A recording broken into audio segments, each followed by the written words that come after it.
कहानी जो समझाए सुंदरता का सही मतलब। ये कहानी है ऐसी लड़की की जो लोगों को काफी जज करती थी और सिर्फ उन्हीं लोगों के आसपास रहना चाहती थी जो शारीरिक रूप से आकर्षक हो। उसके माता पिता ने उसे उसके जजमेंटल होने के लिए काफी बार समझाया, सिखाया और कुछ बार उस पर चिल्लाए भी। फिर भी वह बच्चों, जवान और यहाँ तक कि वयस्कों को भी जज करती। एक बार नौकरी कर रहे उसके माता पिता का ट्रांसफर दूसरे शहर में हो गया। उन्होंने घर ढूंढना शुरू कर दिया।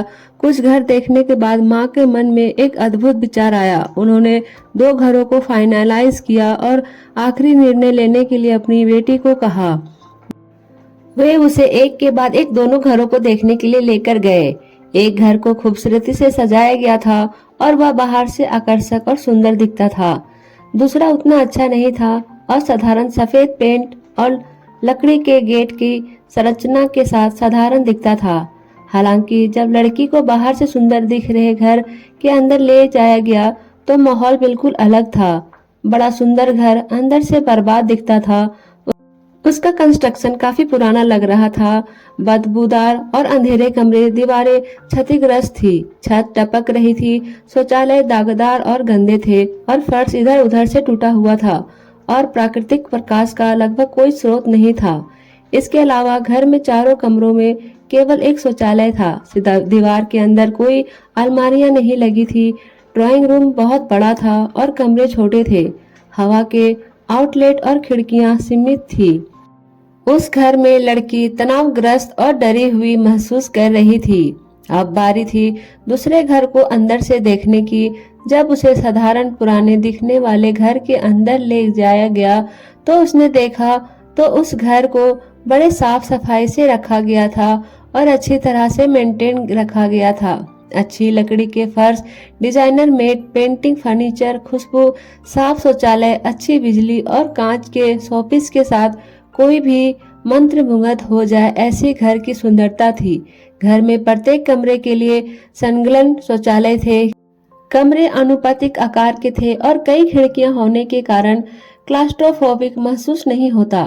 माँ ने पूछा, तो बेटा कौन सा घर अच्छा है, आप कौन सा चुनेंगी? लड़की ने बिना एक सेकेंड भी सोचे बाहर साधारण सा दिखने वाला घर चुन लिया। माँ ने कहा, या तो हमने पहले ही चुन लिया था, लेकिन मैं तुम्हें उसी बात को समझाना चाहती थी जो हम तुम्हें बार बार बताने की कोशिश करते रहते हैं। इसीलिए हम तुम्हें इन दोनों घरों में ले गए।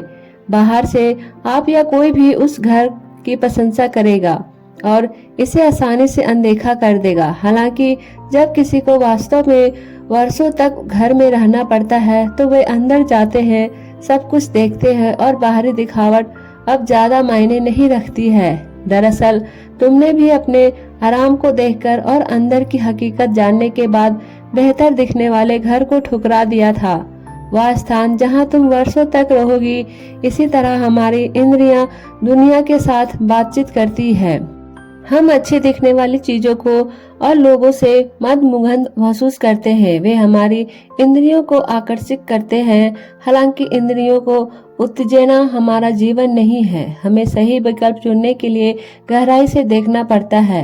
यदि हम सुंदरता के पीछे पड़े रहे और दिखावे के अंदर पर किसी का मूल्यांकन न करें तो यह स्पष्ट रूप से हमारा गलत निर्णय है जो लंबे समय में हमारे लिए नुकसान का कारण बन सकता है। लोगों को आंकने से पहले उनकी गहराई को समझें, नहीं तो लंबे समय में आपको निराश या पछतावा ही मिलेगा। इस सीख को जीवन भर याद रखें। दोस्तों, आपको ये कहानी कैसी लगी हमें कमेंट करके जरूर बताएं। आपका धन्यवाद।